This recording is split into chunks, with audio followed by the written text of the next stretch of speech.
Hi folks, Philip Andrews here, and I'd like to welcome you along to this special presentation from PhotoshopElements.net on professional sharpening secrets for Elements users.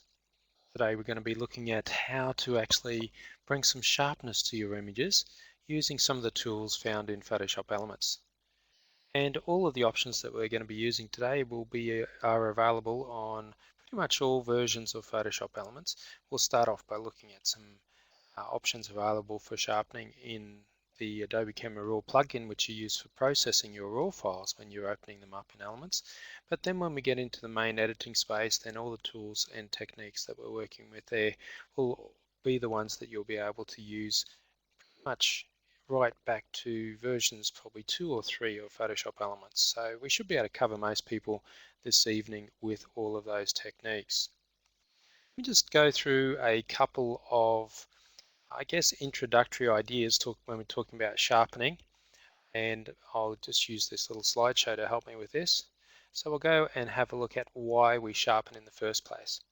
Well, our digital files are inherently just a little bit fuzzy, and this is because of the way in which those images are actually captured using a sensor that often has red, green and blue sensors, or red, green and blue cells separated from each other. And so when we're actually putting together the full color image, there's a little bit of fuzziness that occurs in just the capture of the photograph. Now, if you're shooting in JPEG or TIFF, well then you probably won't notice this fuzziness because the camera itself has some inbuilt sharpening functions, and when you're shooting in those two file formats, then those images are automatically sharpened. You're shooting in RAW, often these functions aren't applied, and so when you open those images into Camera Raw and then into Photoshop Elements, they can look a little bit fuzzy if you don't sharpen them in the process. You also sharpen to suit the outcome. So if you're going to some matte paper or paper which has very rough surface and you're printing to that paper, well then because of the surface itself there might be some inherent unsharpness brought to your image. So we can over sharpen and then print out to this quite absorbent material and get a result that looks the best it can do. So if we use the same sharpening, then when we go out to glossy material, then the image will definitely look over sharpened. So we need to be careful of the way in which we sharpen and make sure we match that with the type of output that we're working with. Gloss or matte, big, small, or even to screen. All those different print or output options will have different sharpening requirements. Sometimes we also sharpen in order to contrast sharp and unsharp areas of our image. So you might want a blurry background. So in order to increase the appearance of a blurry background, you'll sharpen the foreground and maybe even blur the background a little more. That way the sharp object in the foreground will actually appear more dominant and perhaps even sharper. Finally, we sharpen in order to direct the viewer's attention. And this is very much the case when we're trying to isolate a subject in sharpness and then having a blurry background. So all those things are quite important. Where to sharpen? So if you're sharpening, there's several different places you can sharpen within the workflow. You can sharpen in camera if you're shooting JPEG and TIFF. If you sharpen in camera when you're selecting RAW, well then often these sharpening settings aren't applied to your RAW files and you'll have to sharpen inside Camera Raw, which is the plugin that we use in order to process our RAW files when we're working with Photoshop Elements, and we'll have a look at that. And finally, we sharpen inside Photoshop Elements itself in the main editor space, and there's a couple of ways that we can sharpen in that space. In particular, we're going to look at three-step sharpening. We're going to sharpen the image overall, then we're just going to apply a bit of sharpening to the best bits, and then finally we'll apply some sharpening for the paper surface and the size of the print that we're making.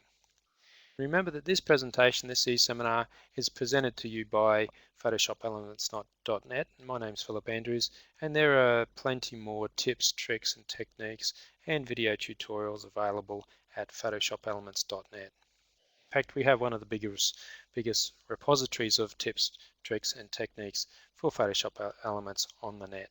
Okay, enough with that. Let's get in, and I'm going to start to share my screen with you. And I'll bring up my desktop.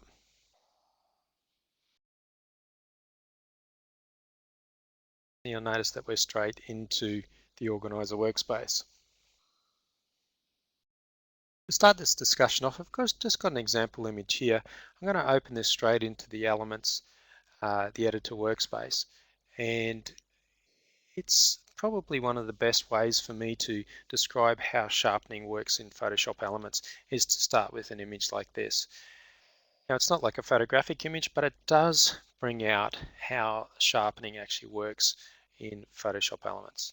So if we go up to Enhance and then just down to Unsharp Mask, if you're using an earlier version of Photoshop Elements, then you'll find the Unsharp Mask and Adjust Sharpness filters under the Filter menu rather than the Enhance menu.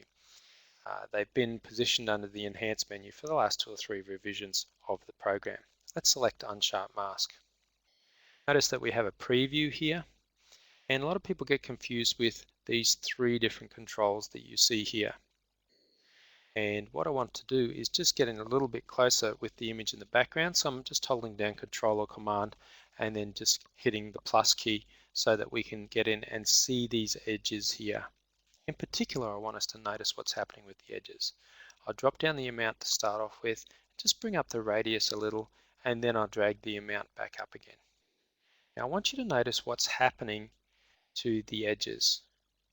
So you can see where we've got a light edge. So we've got this light grey here, and it's sitting next to a dark grey. Then part of the light grey is actually around the edge is actually converted to an even lighter grey. And part of the dark grey is converted to an even darker grey. This gives the appearance of sharpness by increasing the contrast between these 2 objects. And you can see if I zoom back out again, and I'll just drop down the amount slightly. If I turn off preview and then turn it back on again, you'll see that one appears sharper than the other. That's because we have increased the contrast between the edges of these 2 objects. And this is what happens with our photographic images when we actually use something like the Unsharp Mask filter or Adjust Sharpness filter. Let's look at the 3 slider controls we have. Amount adjusts the strength of the sharpening. As you drag it up, it will increase the strength or the degree of the sharpening effect. Radius, now I want you to pay special attention here and look around the edges of this image here. As I increase the radius, look at what happens to those edges. So when the radius is quite low, then the sharpening is isolated to just those edges. As I increase the radius, notice how the sharpening effect, that is the changes that's being applied to each of those edges, grows and increases. So now it's growing further and further out from those edges.